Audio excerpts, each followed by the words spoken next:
going back literally almost 20 years, one of the first microbiome studies involved the transplantation of a microbiome from an obese human into a mouse, and the discovery that that mouse would become obese. So the microbiome is referring to a community of microorganisms, and what you would see is this flourishing community of all these unique different personalities bumping into one another, having conversations, making love, fighting with one another, trying to kill each other. Like it's it's much like real life. Being a gastroenterologist, do you inspect your own stool? Do you have a little glance? Of course I do. That's a ridiculous question. Of course I do. And what are you looking for?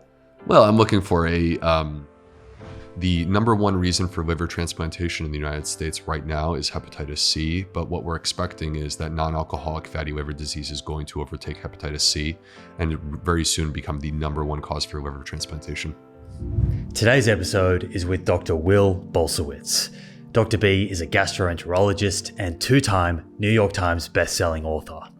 In this conversation, we focus on how antibiotics affect the microbiome and what we can do should we need to take antibiotics to help our microbiome recover. Before we get into this episode, a quick reminder to please subscribe on YouTube, Apple, Spotify, or whatever platform you're tuning in from. Your support is greatly appreciated and enormously important to this show finding its way into the ears of more people. And now, my conversation with Dr. Will Bulsiewicz. Dr. B, the man, the myth, the legend. Welcome back. Dude, I'm so excited to see you. It's been 3 years. It's a long time between drinks. Kombuchas. Yeah. Last time I saw you, we were in New York City. It was like March, probably 8th or 9th of 2020. We recorded a great podcast. We went out to dinner. And like literally by the end of the weekend, I was flying home with an N95 mask in the airport because like the pandemic hit. I remember we had dinner with Rob Moore, who's Andrew Huberman's manager now. He's exploded since that dinner. And Dr. Shivam Joshi. Yes. Right? And I remember sitting around talking about this outbreak, and we had really little idea what the next 2 years was going to bring. Yeah, it's crazy. And like my first book hadn't even come out yet, Fibre Fueled. Now as we sit here, that book is around 300,000 sold. And then my second book came out since the last time that I saw you, which is the Fibre Fueled Cookbook. Both of those New York Times bestsellers. Yeah. And it's the the Fibre Fueled Cookbook was on the New York Times bestseller list for 3 weeks straight. Did it got to number 2? Got to number 2. Was it James Clear? James Clear Atomic Habits is impossible. I'm telling you, I thought I could do it. I had a great plan. We had an amazing week. We sold like almost 30,000 books in 1 week. Scale of 0 to 10. How crushed were you that it didn't get to number 1? Oh man, 2 or 3. Not super crushed because it's a tremendous honor, and like you count your blessings for how fortunate I am to have the opportunity to write books that can impact people's lives. Like that's really what matters the most. The accolades are cool, but like that's not the principal reason that you do this.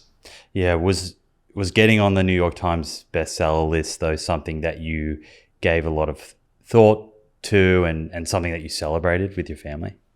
Well, I think you put your passion into a book, and it's sort of the consummation of your life's work. That's what Fibre Fueled was. That's what the Fibre Fueled Cookbook was for me. And you just pray that someone will read it because you put everything you got into it. And when you make that list, it really helps to get the book out there and make people aware of the fact that your book exists. So it is meaningful in that regard. What's the typical, I guess, feedback that you get about those books and how it is helping people? They're a little bit different in terms of the books. Fibre Fueled was really my introduction to the microbiome. And I wanted to show people that, here we are, and in the States, 95% of people are not adequately consuming even the minimal amount of dietary fiber. Which is how much? So for women, 21 to 25 grams, and for men, 35 or 38 grams or so. And so like typically the amount of fiber that you're supposed to consume is 14 grams per 1,000 kilocalories that you're consuming. So it kind of depends on how much you're eating. But anyway, here we are, and 95% of Americans are not even getting that lower limit, like let alone optimal. I mean, that's the lower limit. That's not the optimal amount. And I just wanted to show people like the amazing science that I had seen emerging in the literature, and simultaneously had transformed my life, had transformed my health, had transformed the lives of my patients. And that was Fibre Fueled, and it was a passion project. I didn't have any expectations for it. I wrote it at 5 a.m. I didn't know it was going to take me anywhere. And then Fibre Fueled's cookbook was really the response to all of the people who came out of the woodwork and said to me, because these are real people, and they say to me, Dr. B, read Fibre Fueled, I'm inspired. I want to eat this way, but I have a problem, and that problem is that I get bloating, or I don't feel well when I eat this food. So, food intolerances are probably the number one barrier to a healthful diet. And I knew that I needed to address this problem. And the advantage of doing it through a cookbook is that if you actually want to fix food intolerances, you have to do it with food. Like, that's the way to do it. So the beauty of it was that I could have basically merged this cookbook that I was already planning to do with this concept of trying to help people and guide them towards improving food intolerances. So what I'm proud of with that cookbook is that it includes 2 recipe-based protocols that, yes, there's over 100 recipes. And if you love food, just enjoy the food. And you don't have to be plant-based to eat this food. You can do whatever you want. But I do think that this is a healthful food. But these 2 protocols that are really just embedded in the book, along with the other knowledge that, sort of teaches people how to approach this issue. To me, it's a unique cookbook. I don't think there's anything else out there quite like it. And I'm very proud of the impact that it can make in people's lives. Right. So you bring out these 2 books between our last episode and today. Both are New York Times bestsellers. You build a huge community. You also have built a couple of great biceps. Well, I've been modeling after you, man. The only thing I'm disappointed by with that t-shirt is it's not the one that says Epic Dumps. You gotta make a trade-off sometimes. Do you want the V cut, or do you want the Epic Dumps t-shirt? It's a hard choice. Actually, on that, I always wanted to ask you, being a gastroenterologist and someone who really thinks deeply about the microbiome and understands the importance of the microbiome, do you inspect your own stool? Do you have a little glance? Of course I do. That's a ridiculous question. Of course I do. And what are you looking for? Well, I'm looking for a soft but formed sausage-shaped stool. And the other thing too, though, is it's not just how it looks. How it looks is important. In fact, your Bristol stool scale and what the appearance of your bowel movements are. And for those of you who haven't heard of the Bristol stool scale, this is there's 7 different types of poop, and you can take a look in the toilet and decide which of the 7 yours most looks like. And that's actually been correlated to certain distinct changes in the microbiome. So in a way, what you see in the toilet bowl is in fact indicative of the state of your microbiome in a way. And what you want is a type 4. Type 4 is glorious. Type 4 is fantastic.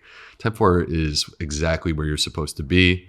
And part of the process of having a great type 4 bowel movement is not just what comes out, it's also what you experience on the toilet bowl. It should be effortless. It should not require you to push or strain. And frankly, it should be satisfying when you're done. Satisfying as in if you... What about the smell? Does the smell at all relate to the health of our gut? This is a direction that I wasn't expecting for our conversation today. There are unique smells that people can encounter. Many times, people who have underlying damage to their microbiome, like dysbiosis, can have foul-smelling stools. There's also dietary components that affect the smell of your stool. So, for example, heavy meat consumption actually can give you a very foul-smelling stool odor, and that's, I hate to be super graphic here, but that's literally the decomposition or rotting of meat that's taking place that's creating that smell. Or consuming a lot of sulfur-based foods. So for example, garlic can change the smell of your stool. So the vast majority of us, though, think that our own stool smells great. You've also begun working with Zoe over over the last couple of years. Yeah. What's your role there? Yeah, so it's crazy to try to bring all this forward. What happened since March of 2020? My book comes out in May of 2020. In June of 2020, I come across this incredible research that frankly we're going to discuss today that came out of this group called Zoe, Z-O-E. And this is a US and UK based company that is really, I think, accelerating nutrition into a new place where no longer will we say the best choice is based upon what a population average says. What we're going to say now is, here is the unique decision that you can make for your biology. And so Zoe is about personalized nutrition. I saw their study in June of 2020. Is that the PREDICT study? That was the PREDICT study. And we'll be talking about that in more detail. And that was published twice in Nature Medicine, which is literally the top medical journal on the planet. And so I got to know them, and I joined their scientific advisory board. And then subsequently, in March of 2022, I became their US medical director. So I'm very heavily involved with this company, Zoe, and the work they're doing. And you're bringing out your own supplement company. Do you sleep? Do you get time to sleep? I am, and I'm excited about it. I'm really excited about it. So this company is called 38 Tera. It's inspired by the gut. 38 Tera refers to the 38 trillion microbes that live inside of us. So Tera is another word for trillion, much like if you think about a jump drive, megabytes, gigabytes, terabytes. So 38 trillion microbes. And these supplements, they are inspired by patients, inspired by the people that I've taken care of throughout my career, trying to give them the absolute best in terms of gut health supplements and really take their gut health to a new level. Whether you have a gut issue or you don't and you're perfectly healthy, I want to help you get to a higher level because I just think it's so important. But also it's guided by science. So what that means is that everything is evidence-based, and that when I create the formulas, because I in fact am creating these formulas, this is, again, it's inspired by my experience with these patients, but also I'm looking at the randomized controlled trials in humans. I want to see human data. And then when I see the human data, I need to make sure that it's the right amount of that particular ingredient in the formula to actually achieve the effect that you're seeing in these studies. That's such an important point, because there are so many supplements out there that do contain an ingredient that was used in a clinical study, but the input amount is not the amount that was used in the study that was shown to lead to X benefit, whatever that was. And this is why people, in many cases appropriately, don't trust supplement companies, is that they do stuff like this. They overclaim, they make hyperbolic claims in terms of what their product does. They don't really have legit science backing up their work. And there's also issues with transparency. And these are the problems that I was running into, Simon, that really made me feel like I have to create this brand, because these people who are trying to improve their digestive health, really what the marketplace is offering them is it's not real. And I wanted to give them something real. And when does this launch? Can people just go to the website for now? So you can go to the website 38tera, 38tera.com. And if you sign up there, then you will be the first to know when our product is accepting orders. And in terms of launch, I don't have an exact date yet, but what I would do is kind of keep your eyes open for September of 2023. For today, here's the deal. I get asked a lot about how the microbiome affects metabolism. And in our previous conversations, dating back all the way to 2018, our first episode, which was episode number 17. Incredible episode, actually, when I think about it. Given it was one of the early episodes of this show, it's had nearly 400,000 downloads since then, which is a lot given back then the community was very small. So a very high percentage of people that have listened to that have shared it, and it continues to get listens today, which is remarkable. But we covered in that episode sort of what the microbiome is, what dysbiosis is. I think we spoke about prebiotics and probiotics, and a lot of that has become a very common conversation now.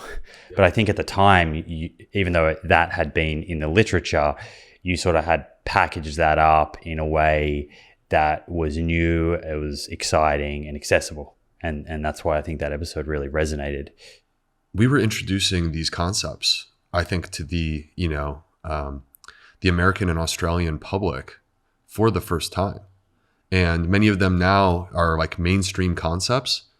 And that's really cool because like you have to believe that that conversation like kind of started that ball in motion in many ways. Yeah, it hit from memory.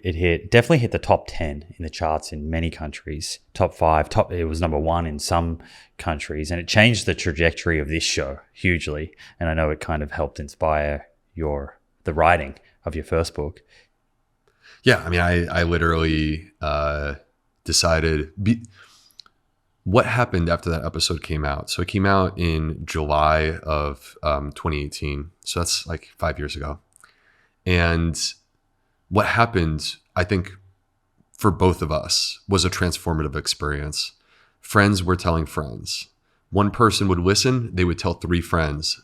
Each of those 3 people would listen, they would each tell 3 friends. It was like my first exposure to virality. And it made me realize that there was something here, there was an energy, and I needed to bottle up that energy. And I felt that the best way to do that was to write a book. And now here we are. Right. And it was just so organic in terms of like how that episode came about. There was no real back and forth. We logged on, we were remote. You were on the East Coast in the United States. I was in Marrakesh. I had a crappy microphone and a crappy internet connection, but somehow we made a little bit of magic there. Today, I kind of want to dive a little bit deeper and we'll build on some of those concepts. And I mean, you've been on the show 5 times now, thereabouts, maybe more.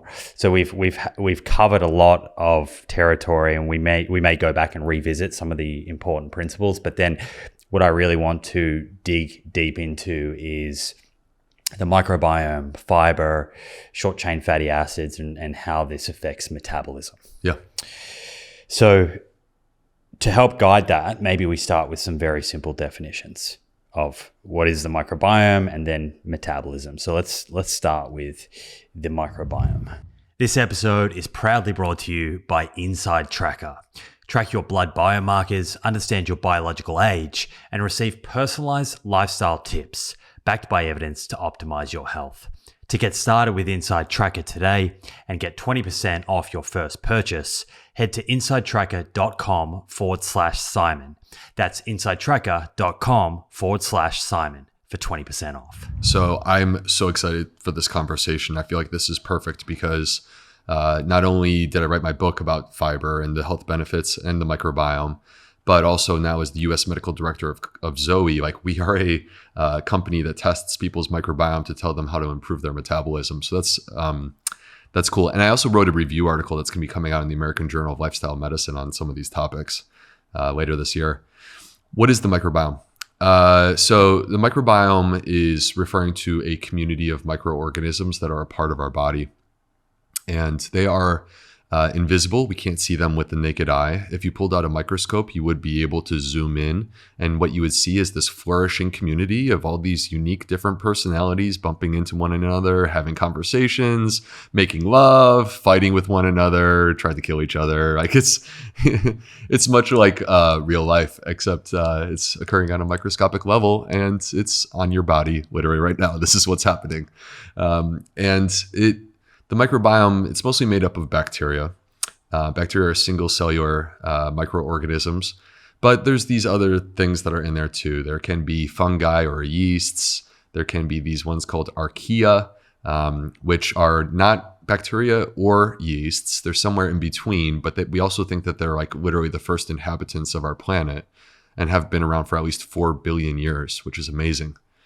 And then you could potentially have parasites. By the way, some of our research at Zoe has found that there are parasites that actually are incredibly beneficial to our metabolism. There's one called blastocystis. Wow. And it's only about 5% of Americans that have blastocystis. Can we bundle that up in a kind of similar product to a probiotic? You know what? people should be starving to have this friendly parasite living as a part of their body, because it's only about 5% of Americans and about 20% of British people that have this blastocystis. So I think with industrialization, we have driven out this parasite, industrialization, antibiotics, whatnot. We've driven out this parasite, so most of us don't have it. But I'm proud to tell you that I'm a father of a blastocystis. Right. So one of the 5% of Americans. Right. So proud of your parasites, proud of your poops. Yeah. So and then your microbiome. Technically, these are not microbes, but also there's viruses, and there are viral components that play a role in shaping this entire ecosystem. So it is an ecosystem, much like the Amazon rainforest or the Great Barrier Reef. And it plays a very, very important role. Now, you'll find a microbiome on all external parts of your body. So that could be your skin, your mouth, your nose, inside a woman's vagina, literally on top of your eyeball. There's a microbiome right now. There's little microbes that are like basically scooting around. You just can't see them. But the area where we find them concentrated the most is inside of our intestines, specifically our colon. Our colon is our large intestine. And in that place, you find this magical number that I love, 38 tera, 38 trillion microbes. That's the brand name. Yeah, it's the brand name. And they live in this place. And Simon, what's interesting about this is that it's very apparent to me as a medical doctor, as a scientist, how much through evolution we really grew to trust these microbes. Because first of all, there's never been a human in human history that was sterile or devoid of microbes. Every single human, going back to the very first human, had a microbiome. And so what that means is during the 3 or 3.5 million years of human evolution, we evolved together.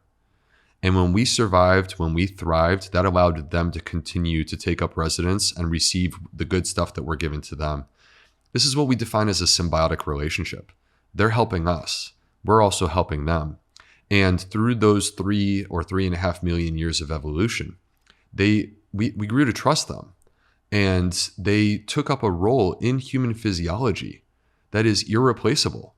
And we need them now. Like we need them now. And so they're involved in our digestion, our metabolism, which is the area that we're going to zoom in on and focus today. But they're also involved with our immune system heavily, our hormones, our mood, our brain health, the expression of our genetic code. You'll find microbes in tumors. Like, it's crazy. They're just, it's hard to find something that takes place in the human body that has nothing to do with the microbiome. I'm going to steal a little analogy from Dr. Thomas Dayspring. If we were to scuba dive down into the colon and we were just observing these microbes, what would we see them doing? What kind of things? Seriously, what we would see is they're helping us to break down and digest our food. So specifically the main component, which we're going to talk about today, that is able to survive digestion and make its way all the way down to the colon where these microbes live, is fiber.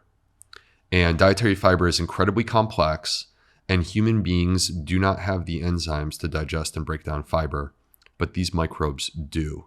And the complexity requires them to have literally tens of thousands of different enzymes that they can apply, working literally as teams.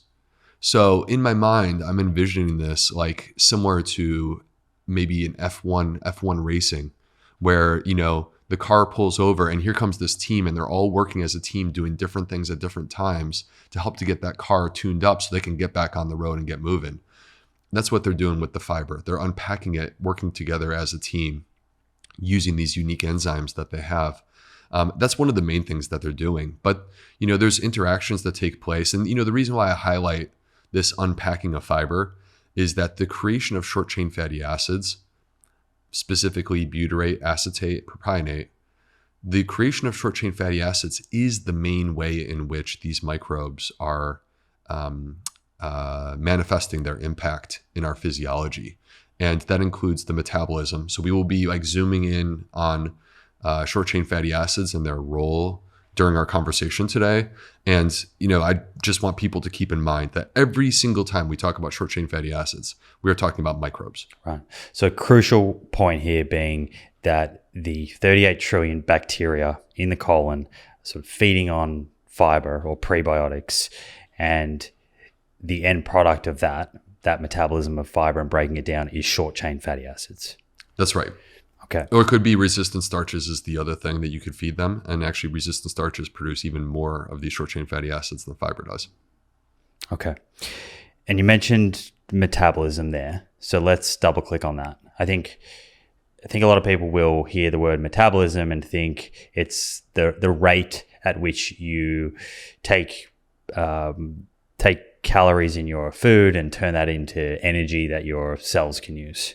And often we hear about, such and such has a fast metabolism and such has a slow metabolism. But that's probably a bit of an oversimplification. How do you think about metabolism? I think that falls under the umbrella of what our metabolism truly is. Our metabolism is far more broad than just calories consumed, calories burned, things like this, or the conversion of food into calories. I mean, that's sort of the classic view of metabolism, and I get why people feel that way.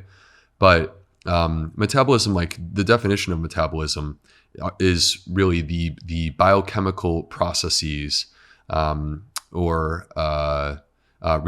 biochemical reactions that take place in the body that support life. So, and those biochemical reactions could be, the conversion of food into calories or into glucose or into fat or whatever it may be. But it can also be like when we talk about dietary fiber being turned into short chain fatty acids, proper terminology is these microbes are metabolizing dietary fiber. And an extension of that from metabolism is kind of metabolic health. When I think about metabolic health, I think about the sort of ease at which you can use fats or glucose and turn it into energy. And then also the kind of ability to store energy in the right places. Like storing glucose in muscle cells, for example, and storing fat in subcutaneous tissue as opposed to elsewhere. Yeah. We're limited by the testing that we have available to us. And so, there's things that we could measure. We can measure a person's weight, a person's waist circumference, their fat stores. We can measure a person's glucose, both at baseline and fasting against what their glucose is after a meal. We can measure their fats when they're fasting or their fats after a meal. These are measures of metabolism. And they don't work in, I just want to kind of emphasize this before we dig in. These are not mutually exclusive measures. They're all intertwined. So it makes it very hard because I want to try to talk about each of these things: energy balance and blood sugar and blood fat or cholesterol. I would like to talk about these things individually and the role that the microbiome plays. But bear in mind as we move through that, like, there are connections between energy balance and insulin or insulin resistance. There's connections. They're all intertwined. And then there's connections with each of those with different disease states, type 2 diabetes or cardiovascular disease, etc. Which kind of brings me, maybe we can preface deep diving or double clicking on those 2 or 3 things that you just mentioned there with regards to how the microbiome relates to metabolism by sort of setting the stage here. What is the burden of disease? Why is this even an important conversation? The burden of disease is unprecedented. Now, I'm going to share statistics in the United States and just recognize that the statistics in the United States, most industrialized countries have the exact same problems. And it's just a question of like, how long will it be before they catch up to the United States and have the same level of problem? So, when we talk about energy balance, we're talking about obesity. And we measure obesity. One of the measures of obesity is body mass index. And some important cutoffs with body mass index. A normal weight is less than 25 in terms of BMI. When you go 25 up to, basically 30, then that's considered overweight, but not obese. And then when your body mass index is above 30, that is considered obese. For Caucasians. It's a little bit different for Asians. So that's correct. So in the United States, the statistics across the entire United States, the way they look today is that the most represented group of those 3, so the 3 groups are normal weight, overweight, or obese. the most represented group now is obese. 40% of Americans are obese. And the second most represented group is overweight, which is about 30% of Americans.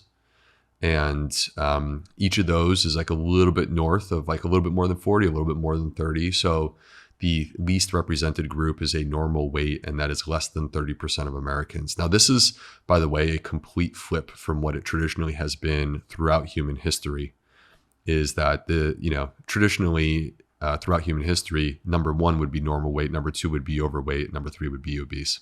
How much of that do you feel would be attributable to the diet, lack of fiber, and the effect of that on the microbiome? Well, I think that I'm not here to pretend that the only thing that's relevant to these issues is fiber, but recognizing that 95% of Americans are currently deficient in fiber, in my mind, if we were to restore fiber intake to what it should be, I sincerely believe that we would correct these issues for a huge percentage of people. And I think that the evidence, we'll let the listeners decide how they feel about it as we move through the evidence here. Right. But that's just obesity statistics, Simon. I mean, we could also look at diabetes statistics. And so right now in the United States, it's about 11% of Americans that have diabetes right now, but the number is actually substantially more in older populations. And the other issue is that if you look at insulin resistance rates are extremely high. Right. I think I read a statistic the other day suggesting that 40% of adults in America have prediabetes. About 40% of adults in America have prediabetes. So what that means is about 50% of Americans right now either have prediabetes or diabetes. And then if you look at populations above 65, it's way more than 50% that have either prediabetes. Literally 50% of people over age 65 have prediabetes. So, and then a significant percentage of them have diabetes. So what you're left with is actually a very small percentage past age 65 that don't have either of these two metabolic derangements. Right. And then very closely related to that, and often affecting the same people as a sort of comorbidity, is non-alcoholic fatty liver disease, which is affecting about 25% of the adults in America. Yeah, and climbing. So in my career as a gastroenterologist, one of the things that I did is took care of people that have liver disease. I was working as a hepatologist, and the number one reason for liver transplantation in the United States right now is hepatitis C. But what we're expecting is that non-alcoholic fatty liver disease is going to overtake hepatitis C and very soon become the number one cause for liver transplantation. Right. And it shares very similar risk factors to type 2 diabetes and mechanisms like lipotoxicity, which we're going to speak about. When we talk about lipotoxicity, we are talking about, to me, the root cause of type 2 diabetes, of non-alcoholic fatty liver disease, and it's also associated with polycystic ovary syndrome. And then, of course, the leading cause of death being cardiovascular disease. Leading cause of death in the United States is cardiovascular disease. Risk factors for cardiovascular disease clearly include obesity, diabetes, high blood pressure, hyperlipidemia. These are all metabolic risk factors, many of which we'll be touching on today. And close to 700,000 people in the United States die of cardiovascular disease on a yearly basis in the United States. So I think you sort of reeled off or dot point listed 3 ways in which our microbiome can affect our metabolism. They were energy balance, blood glucose control / insulin resistance, and then blood lipids. So maybe we can step through each of those. We start with energy balance. In what ways can our microbiome / fiber in our diet influence energy balance, and consequently how much body fat we have? Okay. So first, let's start with the evidence that brought our attention to the microbiome when it comes to energy balance and body habitus. So going back literally almost 20 years, one of the first microbiome studies involved the transplantation of a microbiome from an obese human into a mouse, and the discovery that that mouse would become obese. And this led to a series of experiments, and I think that the most compelling one involves twins. identical twins that have literally the exact same genetic code. Okay, so any sort of genetic element we can remove from this equation because they are the same. And they have found these twins. This is work done by one of the founders of Zoe and my good friend, Professor Tim Spector, where there can be discordance in the weight. So even though they have the same genetic code, you can have a lean twin and an obese twin. And this raised the question, what is going on here that would explain this difference in body habitus? And these are twins that are living in a similar environment? In many cases. So, I mean, at a minimum, we know they came from the same parents. In the vast majority of cases, they were raised in the same home together. They ate the same food growing up. You know, the exposures are going to be like largely very similar, right? I mean, it's like the level of exposure that you would have to your siblings, right? Except that in this case, they share the exact same genetic code.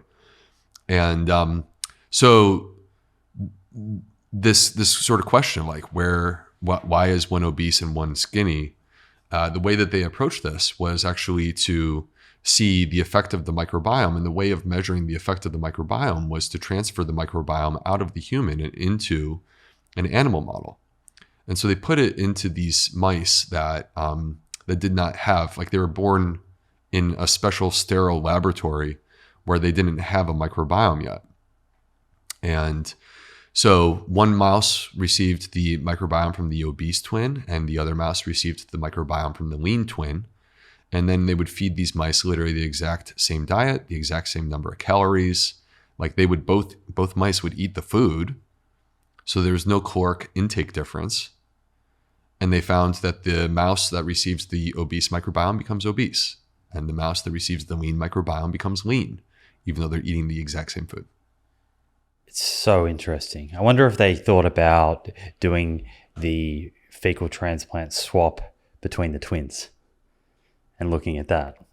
Yeah, so the issue, what you're proposing is to like treat obesity with a microbiome transplant. And the issue that keeps coming up with microbiome transplants in this sort of setting is that they don't, like, if you don't change your diet, then the microbiome is going to just revert back to whatever it was that you had before.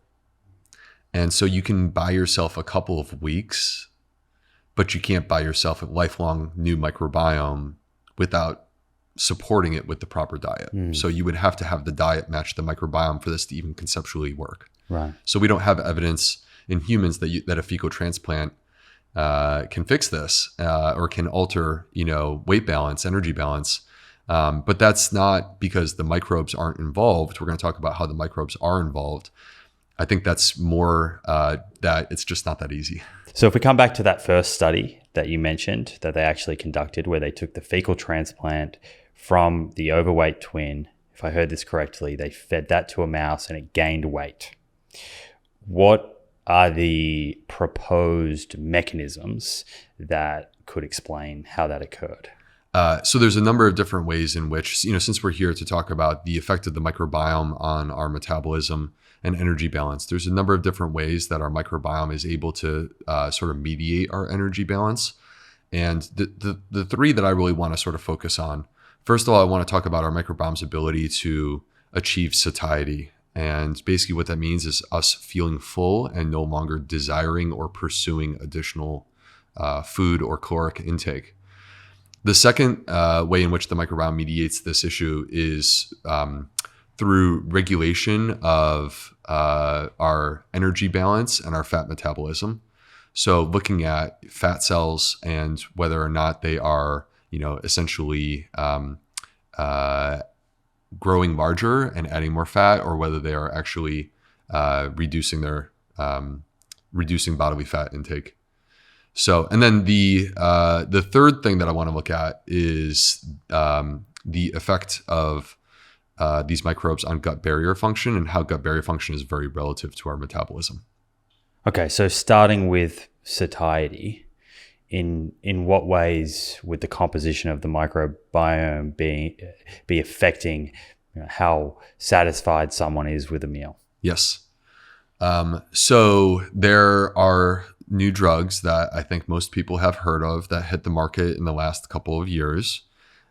Initially approved to treat diabetes, but more recently approved to treat obesity and achieve weight loss goals. And what we're talking about here are the GLP-1 agonists, things like Ozempic or Wegovy, which is really referring to the same drug just being used in different ways.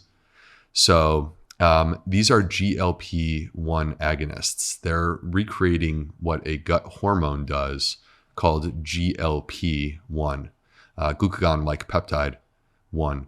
And so now GLP-1 is not the only gut hormone. There's a second one called peptide YY. And what happens is that our gut microbes, when they come into contact with dietary fiber, they release the short-chain fatty acids that actually will activate receptors in our colon. They're called G-protein coupled receptors. It's nerdy stuff. But the point is that they will activate these receptors and lead to the release of these hormones.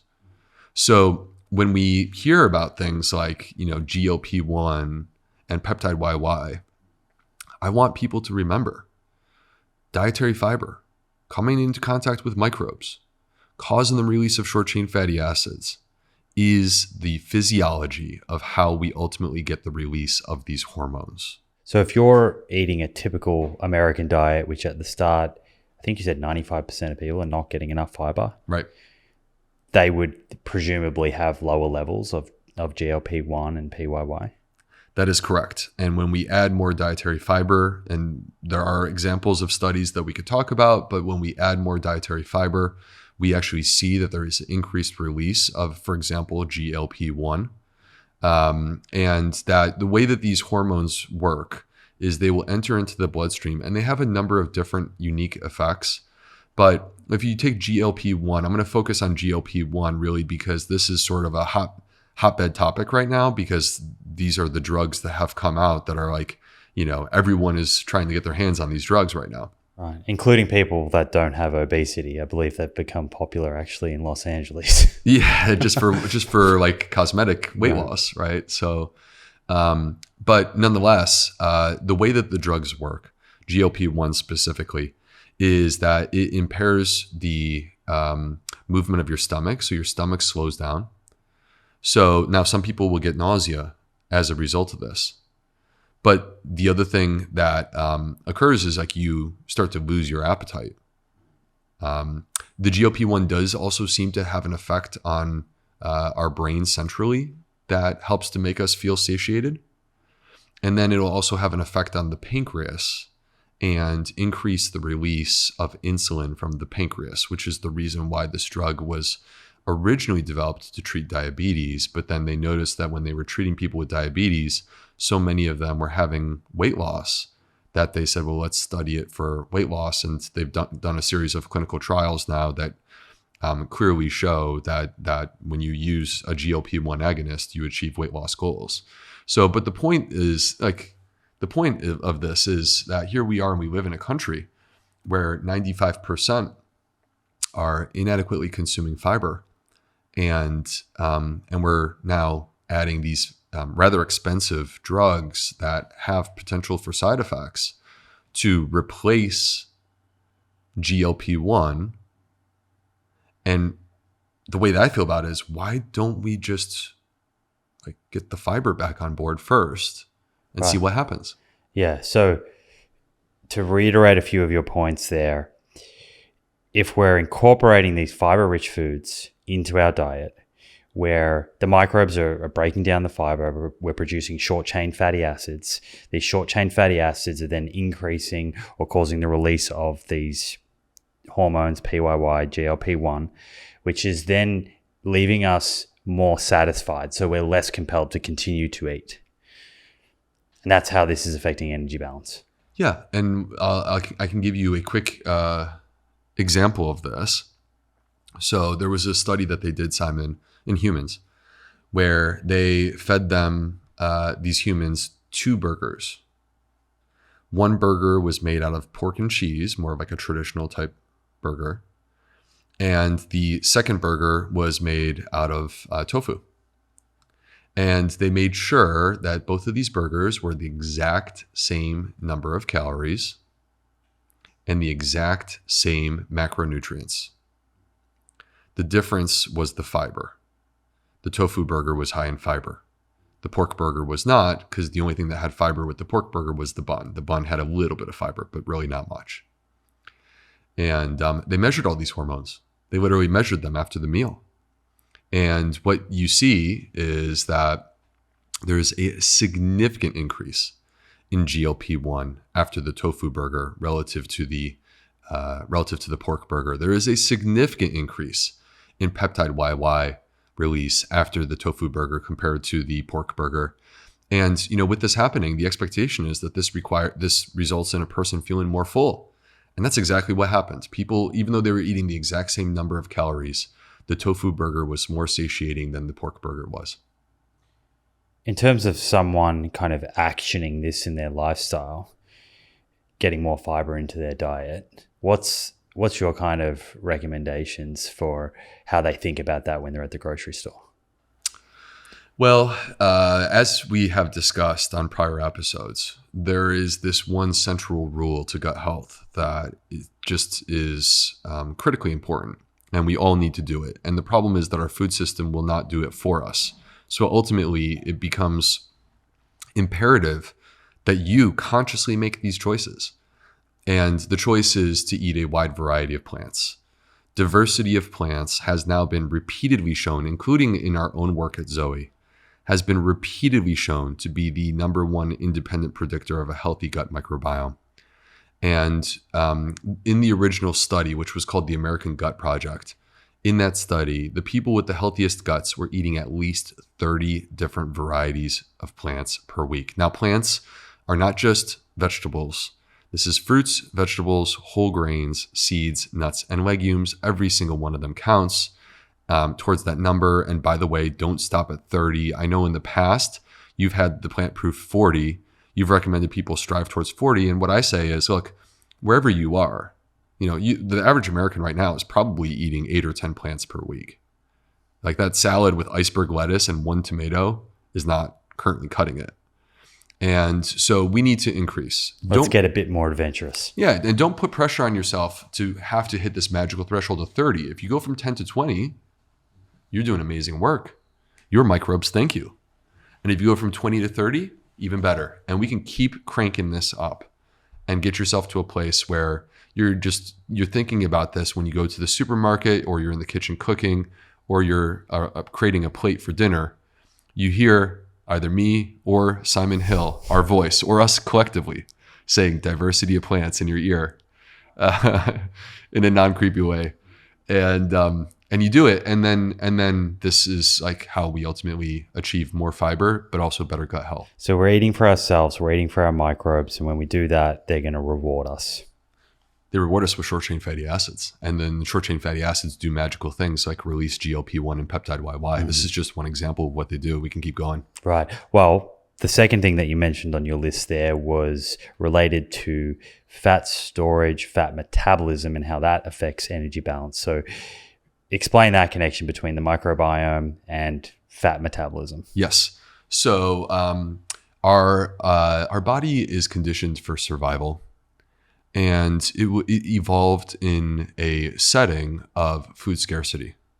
So like one of the top threats to human existence throughout humanity has been whether or not you can achieve an adequate amount of food intake to actually continue to survive. So we have this very strong drive towards collecting food. And we have this ability of our body to basically store fat so that we have it for later to protect ourselves from these moments of time where there's food scarcity, like it could be the winter time if we were hunters and gatherers. This is the way that our physiology was created, and it starts to work against us. We call this antagonistic pleiotropy. Antagonistic pleiotropy basically means that like the things that we evolved to have because they were advantageous for us in the past have now become disadvantageous. We're either in a state of storing fat or consuming the fat. Consuming, like an alternative word, could be metabolizing fat. And we're constantly flipping between these two things. And so now, obviously, when we talk about the state of America, where, basically more than 70%, like roughly 75% of Americans are either obese or overweight, then clearly the pendulum is swinging very hard towards fat storage. And we need to bring the pendulum back to the other side and start consuming and metabolizing some of this fat. And one of the ways that we can accomplish this is through the byproduct of fiber, meaning the short chain fatty acids. And once again, the reason why we're talking about this is because you can't get short chain fatty acids on the level that we're discussing without these microbes. These microbes have to do it for us. So this is a microbiome effect. But the animal model studies indicate to us, Simon, that when you have increased short chain fatty acids, there's a couple things that happen. One of the things that's kind of interesting and I think cool is it activates the brown fat. Brown fat, it sounds like, oh, brown fat, that's bad. No, actually, brown fat's good. Metabolically active. This is metabolically active fat. This is fat that helps our body to actually consume fat in other areas. And that's because it sets the tone, it beats the drum for our body temperature. So one of the ways that you can activate brown fat so that you can basically like increase your metabolism and burn more energy is through cold exposure.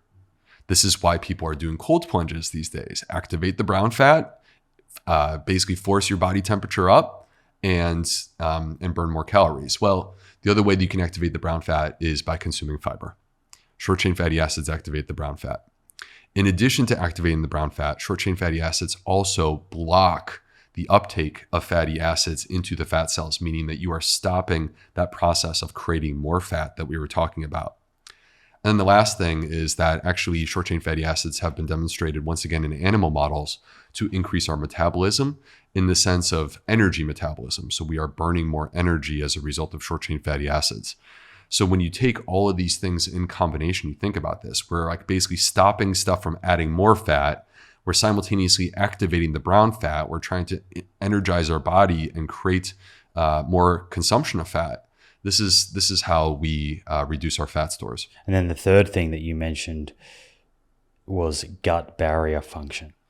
Yes. So anyone who's listened to our conversations in the past knows that when we talk about the gut, we have to talk about the gut barrier. There is this single layer of cells, it's called the epithelial layer, that basically lines our gut and it stops things from getting into our bloodstream that aren't supposed to be there. And the specific thing that I'm talking about is called lipopolysaccharide, which can also be called bacterial endotoxin. It's produced by gram-negative bacteria, nasty bacteria like E. coli and things like that. And it's meant to stay inside our intestines where it's really not causing a huge problem. But when it crosses this barrier, when we break down the barrier, when we disrupt the junctions, the tight junctions that hold the barrier together, and we create these channels, then what happens is this lipopolysaccharide gets free access to our bloodstream. And this is problematic because this, number one, activates inflammation.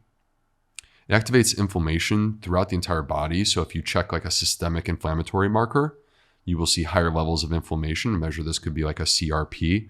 By the way, for people who use wearable technology, there's some markers of inflammation that you could also look at. Your resting heart rate is one of them. So like your heart rate overnight at night and how high that is, or ideally how low.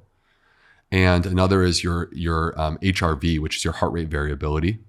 So we want a high HRV, and the heart rate variability is, again, sort of something that correlates very strongly with sort of what is the inflammatory profile of your body. So anyway, lipopolysaccharide activates inflammation. By the way, there are some specific organs that end up getting involved in this inflammation from lipopolysaccharide. One are the fat cells. Second is the liver. Third is the pancreas. I want people to remember fat, liver, pancreas. And by the way, the fourth one are the muscle cells. These are the four critical places that we're going to talk about in a moment when it comes to glucose metabolism and insulin resistance. But in this particular setting, this inflammation is actually problematic because what we're doing is we're creating insulin resistance and simultaneously we are promoting obesity. And if you take an animal model, they have these studies where they actually inject lipopolysaccharide into a mouse. By simply injecting this lipopolysaccharide, you can make the mouse insulin resistant, diabetic, and obese.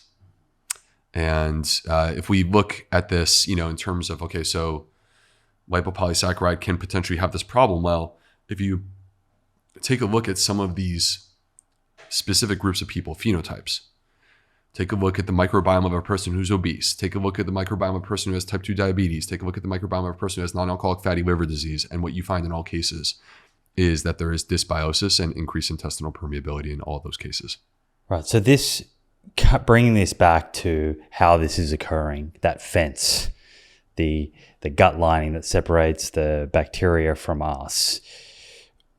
We have spoken about this in previous episodes, but remind us, what is it that can lead to that sort of disruption of the tight junctions and separation that allows the LPS to enter the bloodstream? When the gut microbiome is in a healthy place, it's able to repair and restore that gut barrier.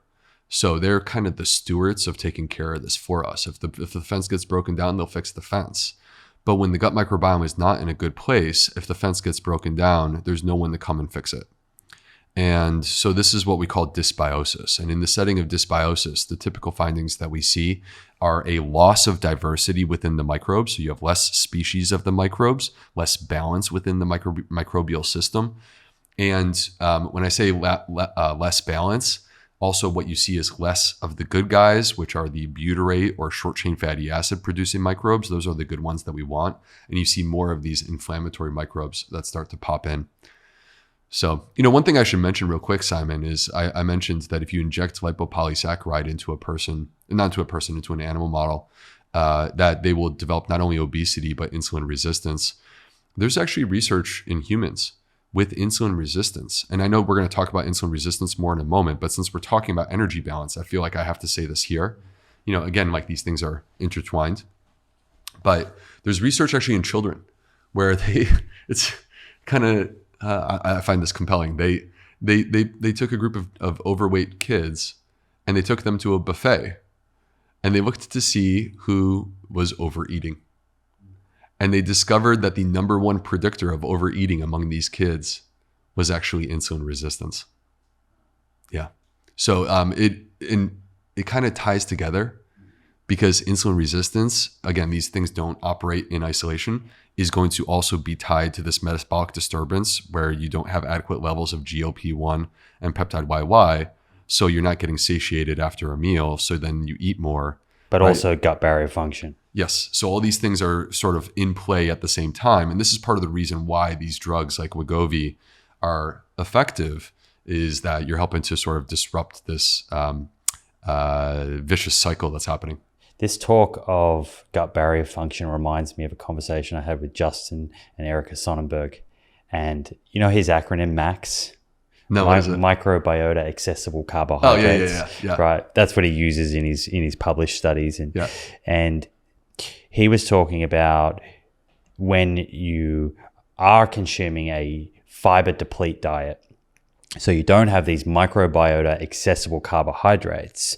I didn't know that the mucosal layer actually contains carbohydrates, and the microbes can actually start feasting and breaking that down. Yeah, it will actually thin out. Right. Yeah. And then that also plays into this gut barrier function sort of breakdown. It does, because actually that mucus layer that you're describing is intended to be a barrier against inflammatory microbes. Mm-hmm. They have what's called bactericidins, which are antimicrobial within that barrier.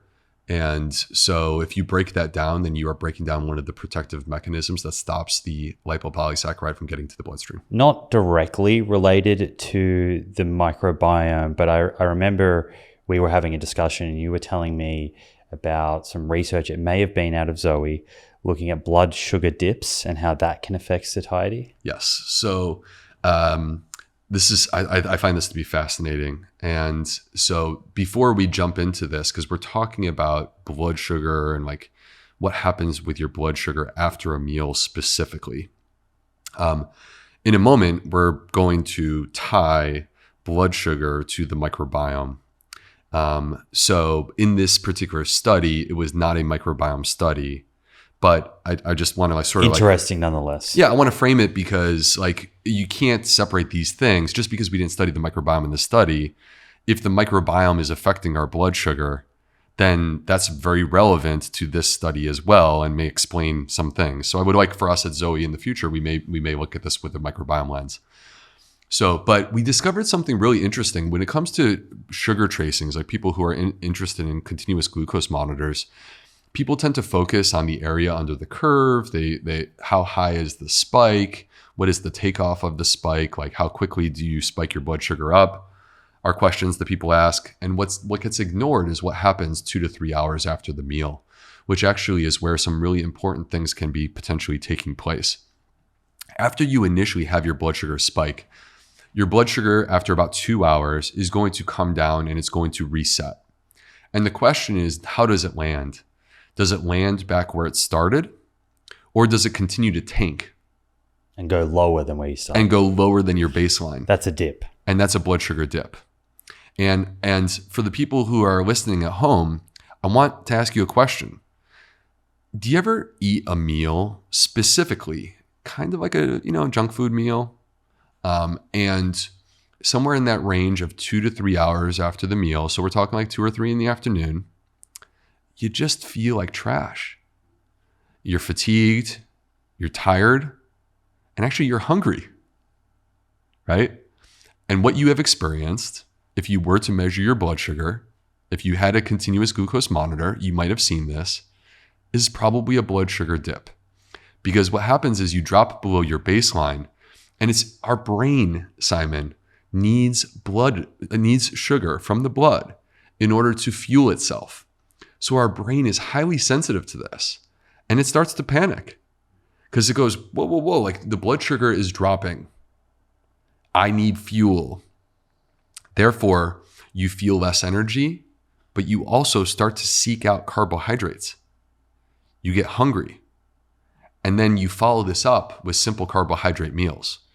Our research from Zoe has shown that when a person experiences a blood sugar dip, in addition to having low energy, they are going to eat sooner and they're going to consume more calories over the course of a day. On average, they consume about 300 more calories per day because they experience this one blood sugar dip.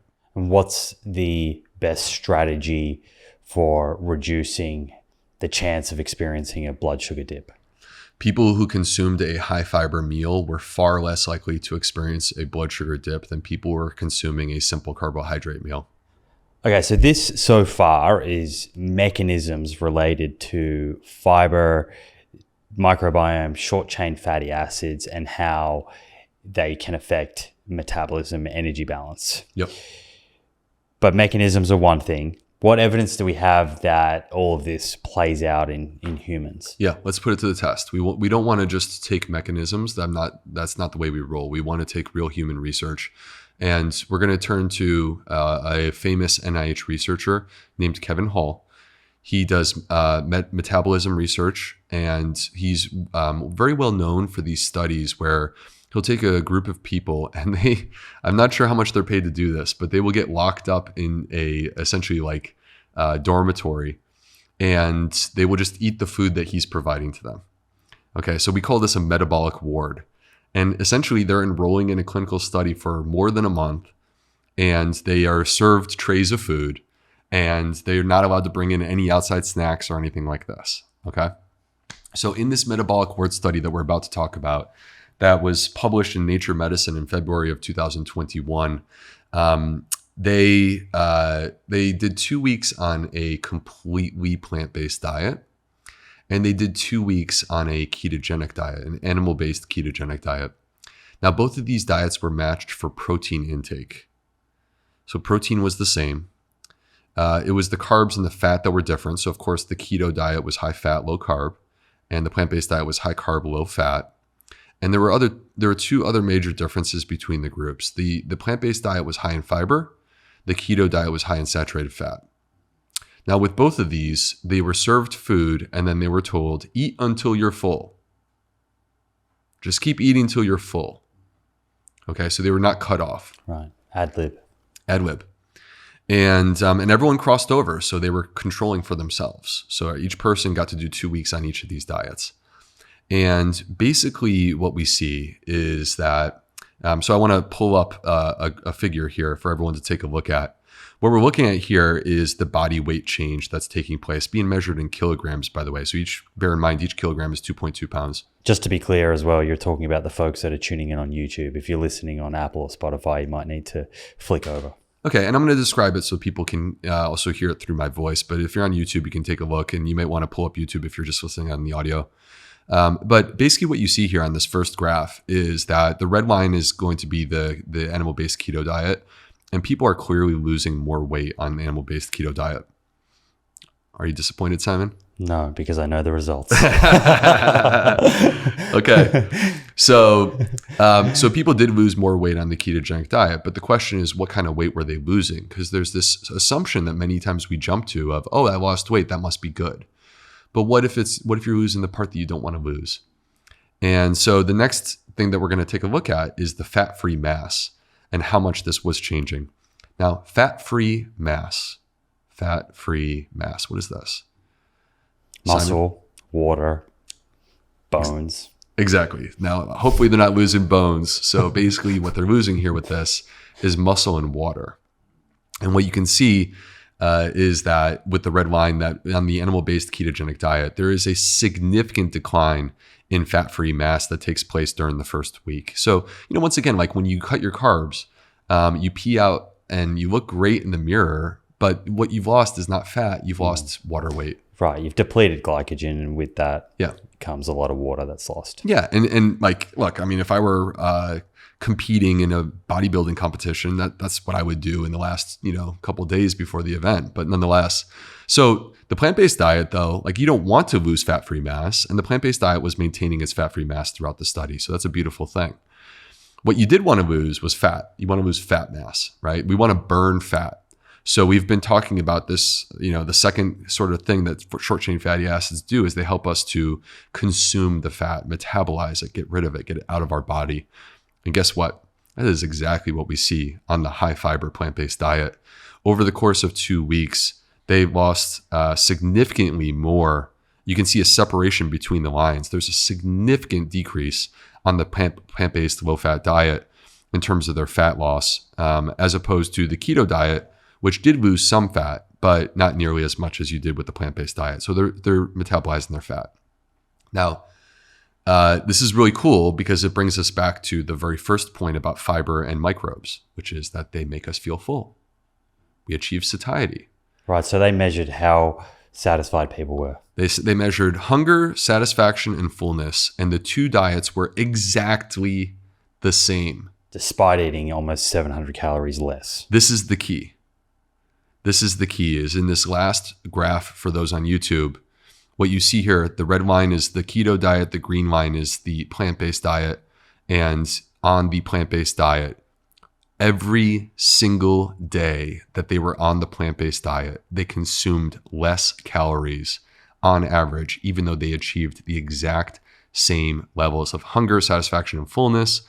And when you average it out, it was about 700 calories less per day on the plant-based diet compared to the keto diet. And if you want to put that in the framework of like losing weight, 700 calories, that means in about 5 days, you're going to lose a pound. Wow.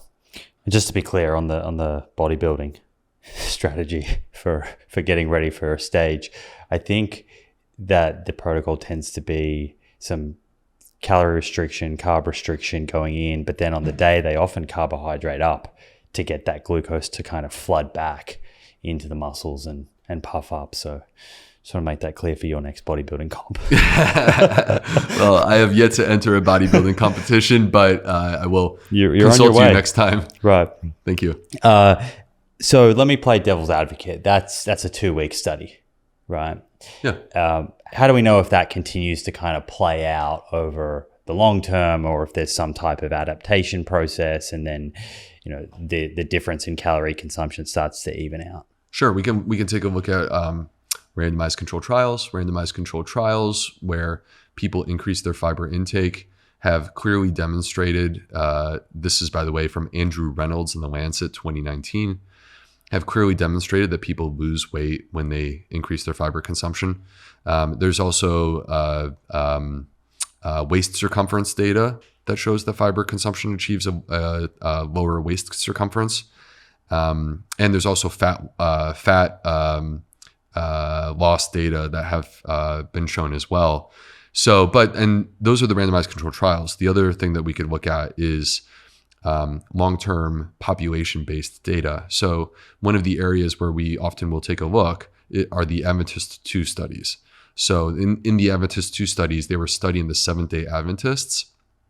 And this is a unique population because due to their sort of community and religious practices, they are far more likely to be vegan, vegetarian, pescatarian than you'll find in traditional American society. So you actually get an opportunity to take a look and see what these kind of unique groups are doing. And what you find within this population is that there's only one group, Simon, that has an average body mass index that is less than 25. Those are the vegans. And the other groups, if you were to order them from lowest body mass index up to highest, it would start with vegan and then vegetarian and then pescatarian and then omnivore. Right. And so that would be an inverse relationship with fiber intake. So the body mass index was inversely correlated with fiber intake, meaning that the highest fiber intake was in the vegans, second highest fiber intake was vegetarians, third highest was the pescatarians. Hey friends, are you ready to take your fermented food game and gut health to the next level? Look no further than my digital guide, Plant-Based Ferments. Inside, you'll discover some of my favorite recipes, including my soy labneh and homemade kombucha. Visit theproof.com/ferments for more details. That's theproof.com/ferments. Okay, that's enough from me. Let's get back to the episode. Okay, number 2 on your list of how the microbiome affects metabolism was blood glucose regulation, insulin resistance, and you kind of earlier spoke about lipotoxicity. So perhaps we can dive into this second way that the microbiome is influencing metabolism. When I think about metabolism and measuring metabolism, I feel like there's a tremendous emphasis on the sugar. The CGMs have become very popular. But the issue is that can be like very easily manipulated and actually is not independently reflective of your metabolism. So now, don't get me wrong, a person who has diabetes will have a higher blood sugar when they eat the exact same thing as a person who does not have diabetes, right? But actually the better measure of what's going on with your body is insulin release. Right, this is an important point. So you could have 2 people who have the exact same blood glucose response to the same meal, yet one of them is having to produce a lot more insulin to achieve that level of blood glucose. And that would be insulin resistance. And insulin resistance has been associated with a number of different other metabolic disturbances, including not only high blood sugar, but high blood pressure, altered blood lipids, visceral fat, high inflammatory markers, high uric acid, increased blood clotting. Those are the physiologic issues that you get around insulin resistance. But also, we mentioned this earlier, but we're coming back to it again now that we're here. Insulin resistance is associated not just with type 2 diabetes, but also with non-alcoholic fatty liver disease, with metabolic syndrome, with cardiovascular disease, and with polycystic ovary syndrome. So we don't want to have insulin resistance. Insulin resistance is present in all cases of type 2 diabetes. But you are not required to have type 2 diabetes in order to have insulin resistance. Insulin resistance is pre-diabetes as well. And I mentioned earlier that the statistics are that about 50% of Americans right now have either pre-diabetes or diabetes. So it's disturbing because the vast majority of Americans, they have this issue. And so what's the connection between the bacteria, our microbiome, and insulin resistance? So I want to pull up a study that and again, I'm going to talk through this, but if you're on YouTube, you can actually look at the visuals here. This was the study that really got me excited about Zoe and the work that's being done there. It's from the PREDICT-1 study. Now, the PREDICT-1 study was Zoe's entry into personalized nutrition. And what we did is we had 1,100 people. Actually, a huge percentage of them were twins, either identical or fraternal twins. But we had 1,100 people that we did a whole series of tests on, including feeding them the exact same food and then assessing their response to that food. So what I'm about to show is looking at a person's blood glucose after eating. Bear in mind, everyone is eating the exact same thing in the graph that I'm about to show. And so what you see with this graph is that individual blood glucose responses, Simon, are widely variable. Some people are super high, some people are super low. They're all over the place. And that can be influenced not only by diet, but by sleep, by exercise, a bunch of things. By a number of different things. But what's important to keep in mind is that, when we say things like, the average blood sugar response, right? Or glycemic index, or like, this is what's going to happen. Like, we make it sound like this is what we know what's going to happen with your body. This is actually showing us that no, our individualized response is very different than the average. Exactly. None of us as an individual are the average. Well, we could be, right? But we also could fall below or above. Right. Well, we're all going to be something different from the average. It's just a question of like, how far from the average are we, right? Like, it'd be quite unlikely for us to be like perfectly average in every single way, So it'd be interesting. But so the question is like, what actually predicts that blood sugar after a meal? Because again, all these people are eating the exact same food. So what are the predictive factors that, if you were trying to build a model of how to say what a person's blood sugar looks like, you would use these predictive factors and you would weigh them based upon this. And genetics is really important. And so is what you're eating. Like, what you're eating is like the most important factor in terms of predicting your blood sugar. Microbiome is rather high. Microbiome is one of the most powerful factors. It's more important than your age, your body habitus. So in other words, like, your microbiome predicts your blood sugar more so than your waist circumference does. So that's all very interesting. But what I find more interesting is looking at insulin. Because once again, all of these people are eating the same thing. And so who were the people that needed a lot more insulin in order to basically process this food? That's a measure, that to me is the measure of metabolism. Insulin resistance is the measure of metabolism. And once again, what we see in this graph is that the insulin responses are all over the place. So different people are having a different response, even though everyone is eating literally the exact same food. So what are the predictors of that insulin response? The number one thing is your blood sugar. So, and that's not a surprise, right? Because that's like the way that your body is wired. When your blood sugar goes up, you release insulin, right? So it's to be expected that the person who has a high blood sugar response will also have a high insulin response. That's expected. But the number two factor out of literally everything is your microbiome. Right. And this is tying together a lot of concepts that other guests on the show have spoken about. It makes a lot of sense. It comes back to the first point we were talking about, energy intake, and the way that short chain fatty acids affect these incretin hormones, which affects satiety. My understanding of insulin resistance is that largely it can be explained by sort of energy poisoning, consuming too many calories and not being capable of storing that fat subcutaneously, and it starts to spill over into these organs that you mentioned before, muscle, pancreas, and liver, and then that is a driving force in the development of insulin resistance. Yes. So, and that driving force that you're referring to is called lipotoxicity. And if I were to explain it, basically it's an excess of free fatty acids that are in the bloodstream. And where do they come from? Well, they can come from the fact that your fat cells are not taking up free fatty acids. That could be part of it. They can come from the fact that your fat cells are so overburdened that they're actually spilling and pouring fat into the bloodstream. So this is part of the reason why obesity is associated with insulin resistance. Because in that case, the fat cells are actually spilling free fatty acids into the bloodstream. And then the third thing is they can come from your diet. And specifically, things like saturated fat drive up free fatty acids in the bloodstream after a meal, or trans fats. So, all right, well, these free fatty acids, what do they do? Well, the issue is that the free fatty acids, they have to go somewhere. And if they can't go into the fat cells, which is their natural home, then they're going to try to find a secondary home where they can take up residence.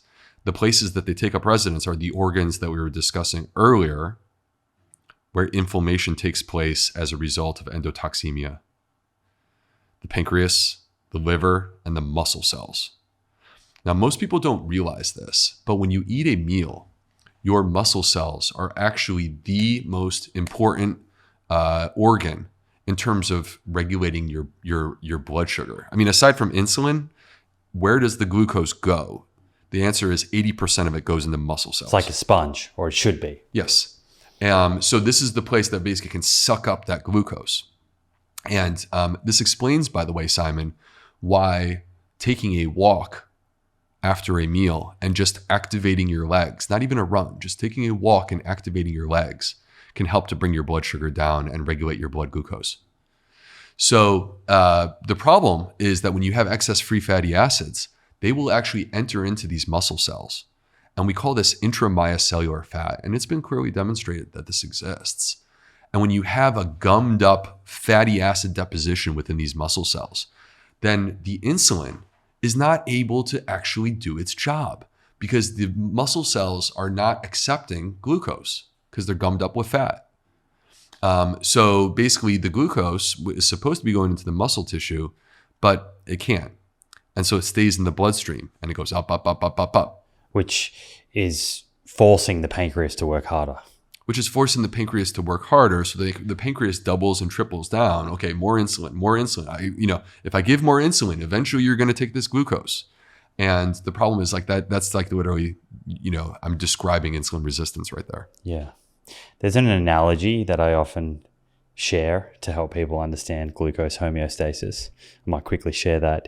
I think of a bathtub, but it speaks to the importance of muscle and also I think this analogy may inspire people to walk and use their muscles, particularly post-meal. But if you think about a bathtub, so we have the tap at the top, that's where the water's flowing out of. We'll think of the tap as our liver. And then the bathtub is reflective of your circulation. And then the drain is your muscle. So if we either stop the tap from turning off or we block that drain, then we can have an issue. The bathtub can keep filling up and up, which represents blood glucose rising. And what you're speaking to, this sort of energy toxicity and gumming up of the muscle cells, is akin to putting that drain in, putting the blocking the drain. And as a result, the bathtub is filling up and blood glucose is rising to harmful levels. That's right. And so now, if we think about this, like I mentioned earlier, people who have insulin resistance, they've lost their satiety mechanisms. They have an increased hunger drive, and they're prone to overconsumption of calories, right? Like in that study with the kids going to the buffet, the kids who had insulin resistance are the ones who are overeating. So when you do this, then you create an energy excess. When you create an energy excess, then your body goes into fat storage mode. And this promotes obesity. And when you create obesity and you're storing more fat, you are swelling up those fat cells and you're creating an environment that ultimately leads to more free fatty acids in the bloodstream, which is lipotoxicity, which causes insulin resistance, which restarts this vicious cycle because now we have even more insulin resistance, which makes you seek out more food, excess calorie intake. Now, you can make this process even worse by adding more free fatty acids into the mix. You're pouring gasoline onto a fire. And the way that you do that is with saturated fat and trans fats. This is referring to the work of Cyrus Khambatta and Robbie Barbaro from Mastering Diabetes. And this is the reason why for people to control their blood sugar, they both have type 1 diabetes. For people to control their blood sugar, they advocate for a low-fat, high-fiber diet. But it brings us back to then, so how do we break this cycle? How do we break that wheel? And the answer is fiber. And the reason why is because dietary fiber, so there are some things that dietary fiber does in terms of helping to balance out blood sugar after a meal. It just slows absorption, and that's more of like a barrier effect. The fiber is not getting digested, so it just is kind of a barrier to sugar absorption. But the other part is that our microbes will once again break down and process the fiber, release short chain fatty acids, and these short chain fatty acids will, okay, we talked about already, GLP-1. So short chain fatty acids release GLP-1, which goes to the beta cells in the pancreas and increase insulin release. But the short chain fatty acids also have ways to work their magic at the liver, at the muscle tissue, at the fat cells, at the pancreas, to help to reverse at every single one of those locations. So like stopping the release of fat into the bloodstream from the fat cells, that's one thing short chain fatty acids do. Increasing the absorption of glucose and activating those channels called the GLUT4 channel, so that we can get sugar into the muscle cells. That's something that short chain fatty acids do. Stopping the uptake of fat into the liver, which by the way, we alluded to this, I think twice already. We've now explained why fatty liver, non-alcoholic fatty liver disease, happens in the context of insulin resistance, because fat is getting deposited there. And if I was to go back to that bathtub analogy, I left out that fat in the liver is akin to that basically damaging the tap so you can't turn it off. Right. And you just have glucose pouring out of the liver, and you're not able to dial that down. Any person who has if you have fatty liver disease due to alcohol, it's a separate metabolic issue. But any person that has non-alcoholic fatty liver disease, I don't need additional testing. I already know you have lipotoxicity and insulin resistance. Yeah. And I think it's important for people to understand that if they have insulin resistance, type 2 diabetes, like the work of Mastering Diabetes, who you just mentioned, but Roy Taylor's work, his clinical work, I know, has had a huge impact on Cyrus and Robbie and their program. And he's been able to show repeatedly, multiple clinical trials, the direct trial, counterbalance, counterpoint, a bunch of them, that you can actually put type 2 diabetes into what they call remission and essentially return to normal blood glucose levels, come off all medications. And it does depend on how long you've had type 2 diabetes and as a result, how sort of beat up your pancreas is. Yeah. But what they find is that for many people, particularly if they have had type 2 diabetes for less than 10 years, and very much so if they've had it for less than 5 years, if you lose 10 to 15% of body weight, you can often enter that stage of what they call remission. Yeah, and this is part of the reason why fat loss, regardless of dietary choice, can be beneficial to diabetes, in the sense that when you lose fat, you can reduce the fat intake content of your liver, reduce the fat content of the fat cells, and as a result have lower levels of free fatty acids. But it's actually shocking, Simon, how quickly a dietary modification can result in insulin resistance. So first of all, just to reiterate though, I wholeheartedly agree that diabetes, type 2 diabetes specifically, not type 1, type 2 diabetes is a wildly reversible condition. Not to claim that it's easy, but there are dietary strategies that can definitely fix this. So, but just to show you how quickly we can put ourselves into a state of insulin resistance, let's go back to the Kevin Hall study. And just to refresh everyone, we're going back to the study where the people went into the metabolic ward and they did 2 weeks of plant-based and 2 weeks of animal-based. All right, animal-based keto. And if my theory that I'm proposing to you, which is that saturated fat pours gasoline on the fire of lipotoxicity and insulin resistance, and that fiber has the magical healing capabilities of breaking the cycle and restoring insulin sensitivity, if that is true, then why don't we put that to the test in these populations who are doing in the plant-based diet, they're doing a high fiber, low saturated fat diet. And in the keto diet, they're doing a high saturated fat, low fiber diet.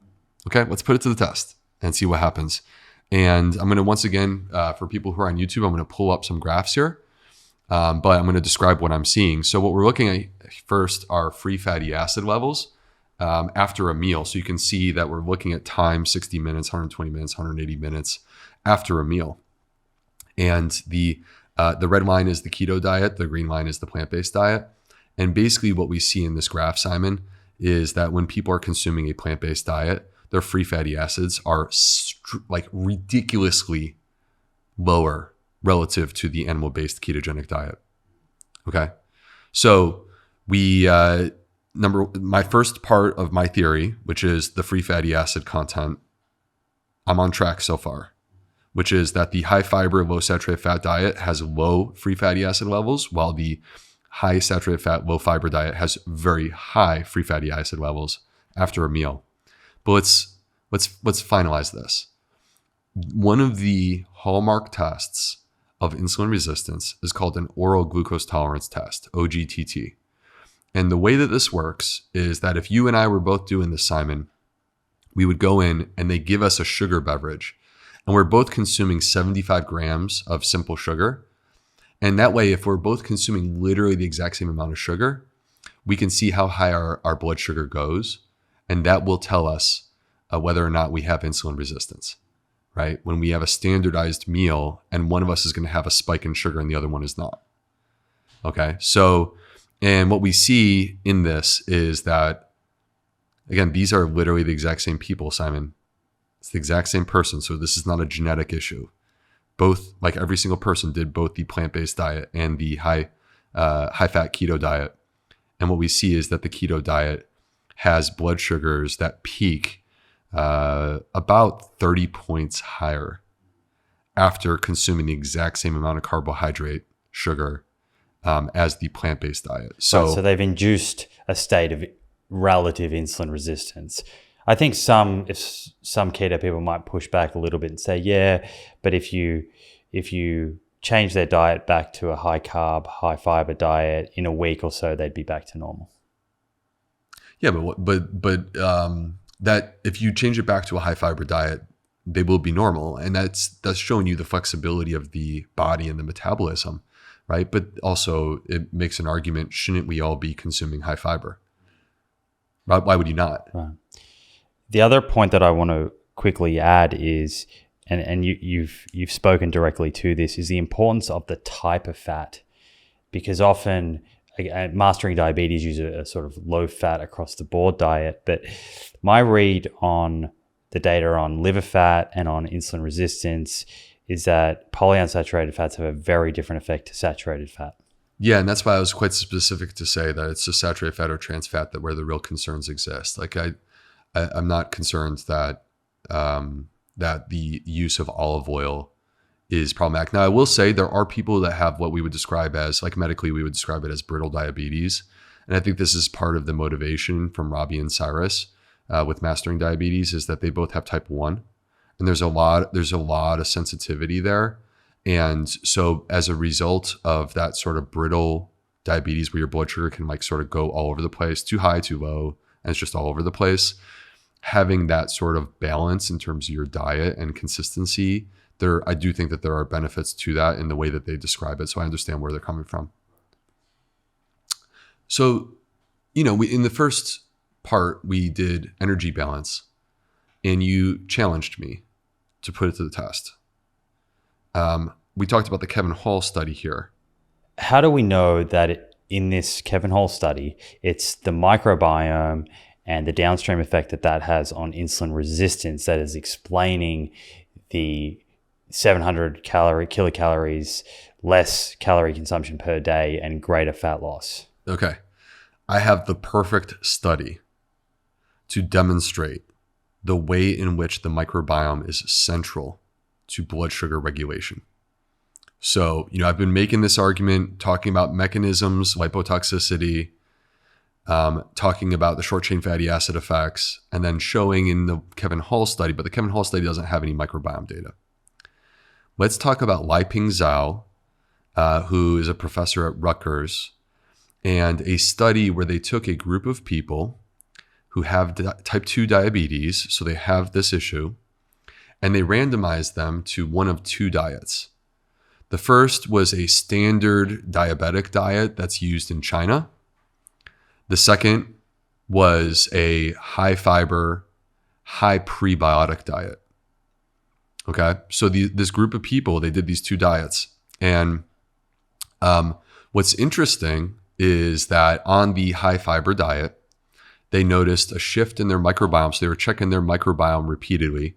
There was a shift in the microbiome towards the microbes that produce butyrate. So short-chain fatty acid. Short-chain fatty acid.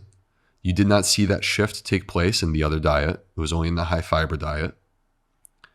Then they measured butyrate levels. Butyrate levels in the stool were significantly higher on the high fiber diet compared to the other diet. Okay, so far we have proof that on the high fiber diet, you produce more short chain fatty acids. Next, they measured GLP-1 levels.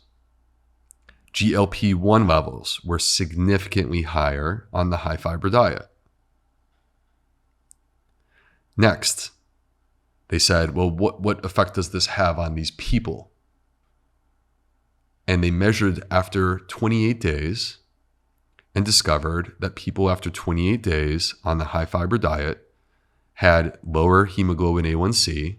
And after they projected this out to 56 and then subsequently to 84 days, so less than 3 months, there was a statistically significant difference between these two groups.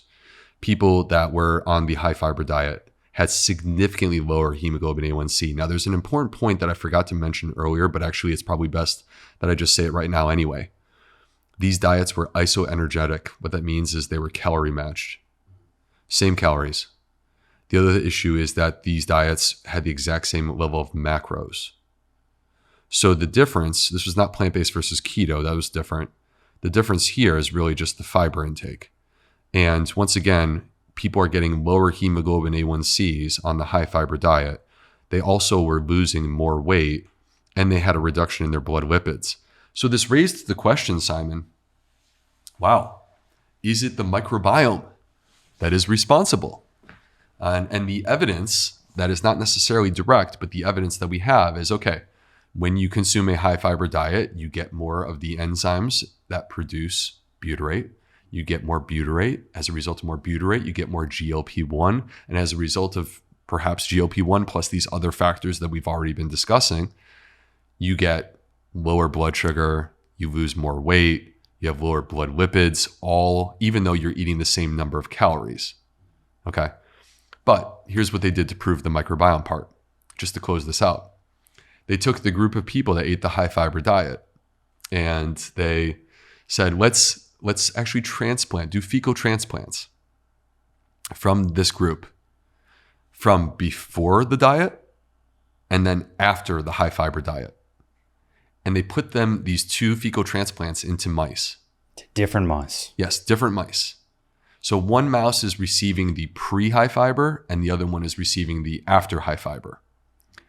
And what they found is that the mice that received the fecal transplant after fiber had lower fasting blood sugar and had lower postprandial blood sugars when the mice were eating.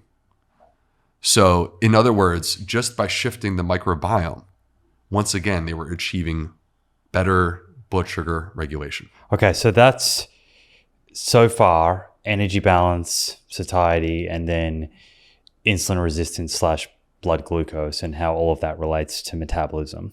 Third on your list was blood lipids. And again, this kind of gets me thinking about my episodes with Dr. Thomas Dayspring. And one of the things that we spoke about, and this is perhaps more related to fiber, perhaps less related to microbiome, but one of the things we spoke about was the fact that fiber plays a really important role in lowering cholesterol. And one of the primary mechanisms of that, to my understanding, is that fiber is sort of binding up some of the bile that's in our stomach. It's there in the small intestine. It's there to help with fat absorption. And it binds it up and increases the amount of bile that you excrete. Yep. And bile is produced in the liver. It's very rich in cholesterol. And so when we excrete more bile, our liver says, well, I need to produce more bile. And to do that, it has to upregulate these LDL receptors and sort of suck in more LDL cholesterol out of the blood so that it has more building blocks to make that bile, and that's the kind of mechanism by which it drives down LDL cholesterol and more importantly ApoB. The reason I share that is I saw an interesting study that I wanted to share with you that was only published I think a couple of days ago on soluble fiber. Okay. And this study, I'll put it on the screen, but it was titled Soluble Fiber Supplementation and Serum Lipid Profile, a systematic review and dose response meta-analysis of randomized controlled trials. So this is like a very high quality, high level type of publication. Human data, it's a meta-analysis of randomized controlled trials looking at supplementation of soluble fiber. And they showed that for every 5 grams of soluble fiber, it would drive down LDL cholesterol by about 5.5 milligrams per deciliter. Wow. Which is equivalent to like a 10% reduction in risk of atherosclerotic cardiovascular disease. Wow. That's for 5 grams of soluble fiber. Wow. And that's amazing because the average American is only consuming, like the average woman is 15 grams of fiber. So right. Like that's a small addition to get it, Yeah, it's huge. It's a massive sort of benefit that's up for grabs for people. Yeah. If someone's listening and thinking, okay, 5 grams of soluble fiber, that sounds achievable. Yeah. What would we need to eat in the form of food to get 5 grams of soluble fiber? Well, fiber comes from plants, so you have to start with plant-based foods. That's the first issue here. But like a classic high fiber food are going to be the legumes. You can consume black beans. Black beans, I love black beans. I just had a great burrito for lunch today with black beans in it. We had a burrito bowl yesterday with black beans. There you go. And if you had a cup of black beans, by the way, I'm not mentioning the total fiber content. I'm just focusing on the soluble fiber content. We're talking about legumes or jelly beans? So the black beans, now I got the taste of the licorice jelly beans. I leave on my those. tongue. I leave those ones. So if you had a cup of black beans, you'd get 5 grams of soluble fiber in 1 cup. But there's other delicious foods that have tremendous amounts of soluble fiber. There's actually quite a bit in Brussels sprouts. There's quite a bit in avocados. I love avocados. So, but like legumes, seeds, nuts, whole grains, oats. Actually, oats are a great source of soluble fiber. Beta glucan's one of the ones that I know you're a fan of. Huge fan. Yeah, happy to hear it. So yeah, those are all great things. But also with regard to lipids, the mechanism does involve clearance of cholesterol through binding to bile acids and then basically like pooping them out. And by the way, this is the reason why our poop is brown. If you were to block a person's bile duct, their poop stops being brown. So it's the bile acids that accomplish that.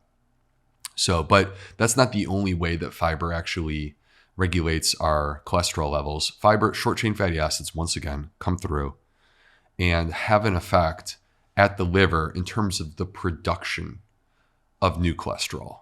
So if we were to go back to your bathtub analogy, then what you described of fiber binding up the bile acids is us opening up the drain and letting it flow. Right. But at the same time, what I'm saying is the short chain fatty acids are also turning off the faucet. And that's how you drain the pool, the tub. Right. And over dinner last night, you also mentioned that the microbiome seems to influence potentially triglyceride levels as well. Yeah. So one of the things that we did with the Predict 1 study at Zoe is, this is referring to the June 2020 Nature Medicine paper that we published. We measured postprandial triglycerides. So now the average person, like in the United States, this is extremely common. I don't know if this is common in Australia or not, but in the US, like if you're 40 years old, your doctor is going to want to check your blood lipids. And they tell you go and do it fasting, right? And the reason why they have to do it fasting is because if you eat a meal, it will definitely affect your triglycerides. So the easiest way to standardize the measure and compare from one patient to the next is have it be fasting. But there's an issue with this. The issue is that we could do a lot better in terms of our ability to predict cardiovascular risk if we were to look after a meal, but have it be a standardized meal. And I would describe this as being conceptually similar to a stress test, Simon. where it's like, if I want to assess your cardiovascular fitness, like can Simon run 5 miles? There's a couple of ways that we could do this. One is I could just look at you and I could guess. And that's what doing a fasting measure is like, right? You haven't actually put it to the test. You're just seeing where it is at baseline before you even start. Or you can actually, I could take you and I could be like, dude, hop on the treadmill. Let's see what you're made of. And I could actually test you in a stress test. And that actually will give me a direct answer of what is your level of fitness. And that's what doing a postprandial measure is that when we measure the triglyceride after it has to be a standardized meal so you can compare one person to the next. But when we do this after a standardized meal, you actually are seeing the metabolism in action. And then you can use that information to understand, number one, are they metabolically healthy? Number two, what is their cardiovascular risk? We showed in the study that there's a clear association with postprandial triglycerides and cardiovascular risk, and this association is superior relative to a fasting triglyceride. So now going back to looking at what happens when you feed people this standard meal. And once again, if you're on YouTube, I'm going to pull up a graph. Once again, similar to glucose, similar to insulin levels, all of these people are eating the exact same food, and we are seeing many, many, many different responses in terms of how their body is interpreting that food. So we all have a unique, individualized response to our food. But when we look at, like what is the role, like what are the important factors on predicting that response? What we discover is one of the most important ones is the microbiome. It's not the most important one, but it's one of the most important ones. It's more important than your gender. It's more important than what you ate, believe it or not. I mean, that's crazy to me, but it's more important than what you ate. It's more important than your age or your genetics. So the microbiome plays an important role. And how could that be? Well, it comes back to many of the things that we've already discussed. The microbiome is releasing short-chain fatty acids, and those short-chain fatty acids are having an impact at the muscle, at the fat cells, at the liver, at the places that are like the main areas that determine our metabolism and our postprandial triglyceride levels. Right, yeah. We know, for example, if you have this increased fat deposition in the liver, that's often associated with increased de novo lipogenesis, production of fat in the liver, and secretion of these VLDL molecules, which are triglyceride rich. So it's just another way that all of this is kind of connected. And might I say, I thought that the podcasts that you did with Dr. Dayspring were incredible. And it was like a masterclass. Right. He's amazing. So everyone who's interested in digging deeper into this topic, that's where you start. I think this is probably a good place for us to kind of land the plane here. We've spoken about energy balance. We've spoken about blood glucose control, insulin resistance. We've spoken about blood lipids and how all of this relates back to the microbiome and metabolism. Is there anything that you feel like we left out or that you wanted to kind of build on? Dude, I'm so fibered up. I could go for 2 more hours right now. Okay. No, I think that we covered this, but I think that ultimately, let's prove it.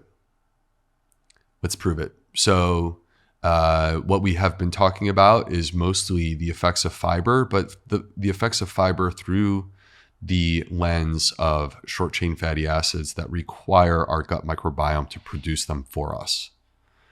And I think, I feel good about the fact that I've demonstrated that fiber plays a role in energy balance and blood sugar and blood lipids, but these are 3 cardiovascular risk factors.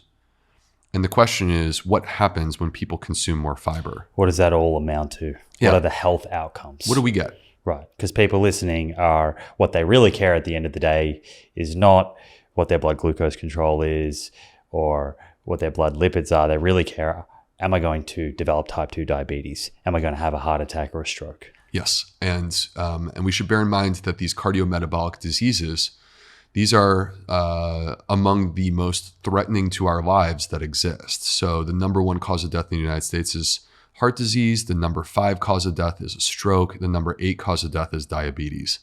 So we have right now in play, directly in this conversation, we have 3 of the top 10 causes of death that are in play that we can potentially make a dent and save some lives. And so the question then becomes, what happens if you consume more fiber? And bearing in mind that when I say fiber, it's not just about the fiber, it's about the effect of fiber on the microbiome producing short-chain fatty acids. But the answer to this question comes from Professor Andrew Reynolds, who I already mentioned this paper earlier. It's The Lancet 2019. I know you will put this into the show notes. This is my favorite fiber study of all time. Is he one of your favorite scientists? Oh, I actually emailed him when I was writing the Fiber Fields Cookbook. He was super nice. He lives in New Zealand.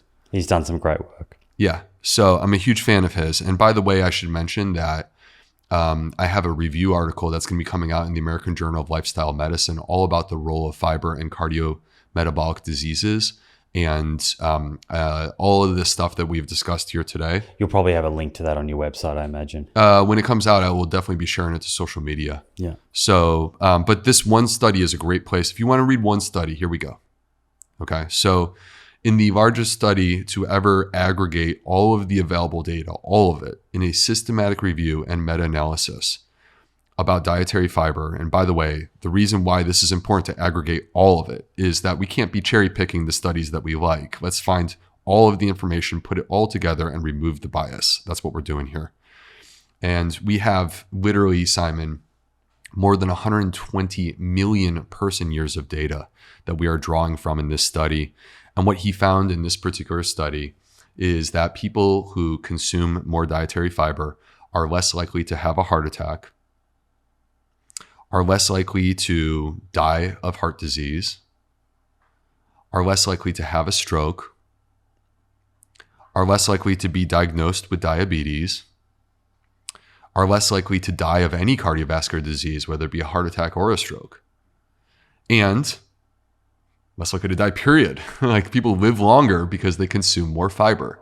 And in the study, the supplemental appendix, I actually spent a lot of time with as I was preparing this journal article for the American Journal of Lifestyle Medicine. It's 300 pages long. And if you want to dig into the details, go dig into the details, because what's really cool that he showed in the supplemental appendix is that there's a dose response. So as we consume more fiber, we get more benefit. And so as you add more fiber to your diet, you are living longer, you are less likely to have a heart attack, less likely to have a stroke, less likely to be diagnosed with diabetes. And that is the proof of these principles that we have discussed today. And I believe in that paper, from memory, they specifically say they weren't able to establish an upper limit. In fact, that the benefit was going above 30 or 35 grams. Yeah, and I've also left out the fact that it reduces the likelihood, fiber reduces the likelihood of you getting colorectal cancer, breast cancer, or esophageal cancer. You're less likely to be diagnosed with cancer, you're less likely to die of cancer. And in randomized controlled trials, people lose weight, have lower blood pressure, have lower blood lipids. I mean, I could keep going. Andrew Reynolds, I love you, man. Right. Well, if you're listening, we will. I just want to thank you. We will keep going in a future episode, mate. Thank you so much for joining us again. We all deeply appreciate all the work that you're doing, and you're certainly a crowd favorite. If folks are wanting to connect with you online, if they're not already, or just stay up to date with everything that you're doing, where should we send them? So you can find me on social media as the Gut Health MD. My books are Fiber Fueled and the Fiber Fields Cookbook. Is there a third book coming? No comment. Come on, it's the proof. I'll be back. We'll talk about it.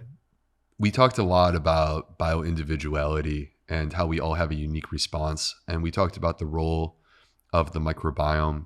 And I'm really proud of the work that I'm doing with Zoe as their US medical director. I think that we're doing, like, our mission statement is that we want to transform the health of millions. And I think that we're on our way of doing that. And so if anyone's interested in checking out our work at Zoe, I actually have a